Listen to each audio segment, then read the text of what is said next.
டேய், நான் உனக்கு கீழே தேடி பார்த்தேன், மேல வந்து உட்காந்துருக்க. என்னடா தலையில துண்டை போட்டு உட்காந்துருக்க? கடன் தலைக்கு மேல ஏறி போச்சுடா. இவ்வளவு இருக்கு? 2 லட்சம்டா. என்னது 2 லட்சமா? ஆமாண்டா, போன வருஷம் ஃப்ரிட்ஜ் வாங்க 10,000 ரூபாய் கடன் வாங்கினேன். சரி, அதை அடைக்க வாழை வெட்டி போட்டேன். அதை வாழை அடைக்க முடியாம 20,000 ரூபாய் கடன் வாங்கினேன்.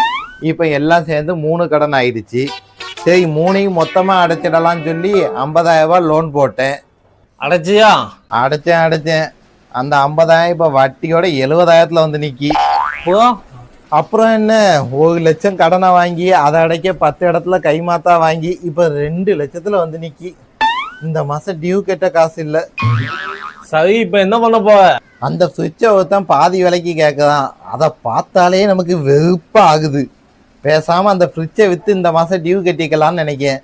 அடத்து, இது ஏன்டா ஃப்ரிட்ஜ வாங்கின? 10 நாள் வேலை பார்த்துருந்தா கடனே இல்லாம வாங்கிக்கலாம்ல. அந்த அறிவு இப்பதானே வருது. வந்துச்சுல, போய் வேலையை செஞ்சு கடனாட. வேலை செய்யவே முடியலடா. கடனை நினைச்சாலே ஒரே மன உளைச்சலா இருக்கு. இப்படிதான் ஊருக்குள்ள பாதி பேரு சுத்திட்டு இருக்காங்க. நாங்க என்ன பண்றது? லோன் வேணுமான்னு அவனுங்க தான் கேட்கறானுங்க.